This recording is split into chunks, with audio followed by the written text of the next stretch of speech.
Keumalahayati, also known as Malahayati, was the first female admiral in the world. Just over 400 years ago, Keumalahayati led an army of widows to become one of the most feared in the seas around Sumatra. Keumalahayati lived in the period of the Aceh Sultanate during the 15th and the 16th century. She was a descendant of one of the founders of the Sultanate of the Aceh Darussalam, Sultan Ibrahim Ali Muhammad Syah. Her mother wanted Keumalahayati to get married at the age of 15, but she refused. Instead, she decided to pursue her dream to become an admiral. She developed her naval knowledge from her father, Mahmud Syah, who was a respected admiral and her biggest inspiration. After graduating from Pesantren, an Islamic boarding school, she continued her studies at the Aceh Royal Military Academy, known as Ma'had Baitul Maqdis, where she met the man who would later become her husband, Navy Cadet Zainal Abidin. Unfortunately, her husband was killed during the Harubei War against Portuguese invaders. Keumalahayati swore to take revenge for her husband. Keumalahayati made a request to the then Sultan of Aceh, Alaeddin Riayat Shah al-Mukamil, to form her own army. Then she gathered 2,000 women whose husbands had died during the war against the Portuguese to train and base themselves in Harubei. This women's army was known as the Inong Balee, and Keumalahayati was appointed as the first admiral. In the Acehese language, Inong means woman and Balee means widow. She then led that force into battle on several occasions against not only the Portuguese but also Dutch marauders who sought plunder under the cover of trade negotiations. In 1599, a Dutch expedition led by Cornelis de Houtman and his brother Frederick de Houtman arrived at the port of Aceh. They visited the Sultan to establish their trade relationship.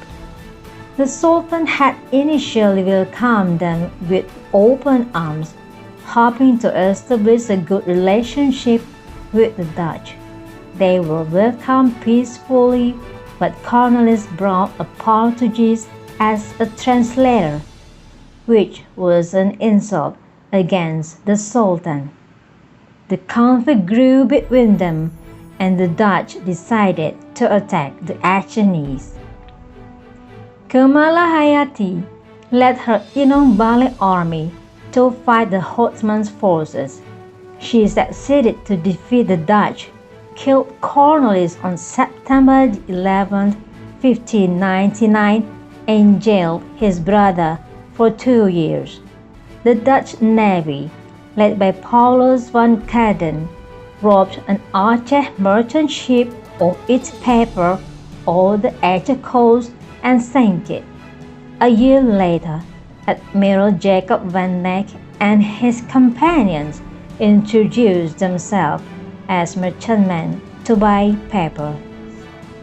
In June 1601, after Keumalahayati found out that they were Dutch, they were arrested as compensation for the previous deed. After many incidents that blocked Dutch naval expedition and the trade from the Spanish fleet, Maurits van Oranje sent 2 emissaries, Admiral Lawrence Baker and Gerald Roy with diplomatic letter of apology and some presents for the Empire of Aceh. In August 1601, Keumalahayati met Moorish emissaries for a treaty agreement.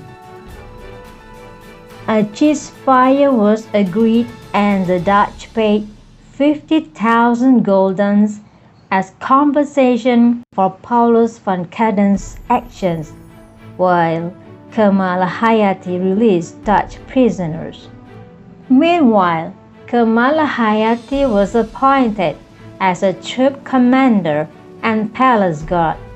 In June 1602, Keumalahayati's reputation as the guardian of the Aceh kingdom led England to choose a peaceful, diplomatic method by which to enter the Malacca Strait. Queen Elizabeth I had sent James Lancaster with a letter for the Sultan, and it was Keumalahayati who led the negotiation with Lancaster. The agreement opened the English route to Java, and they were soon afterward able to build merchant offices in Banten. Keumalahayati was killed in combat while attacking the Portuguese fleet at Teluk Kroeng Raya. She was buried at Lereng Bukit Kota Dalam, a small fishing village 34 km from Banda Aceh. Today, Keumalahayati has had naval ships, universities, hospitals, and roads in several Sumatran cities named after her. Indonesian President Joko Widodo formally recognized Keumalahayati as a national hero of Indonesia in November of 2017.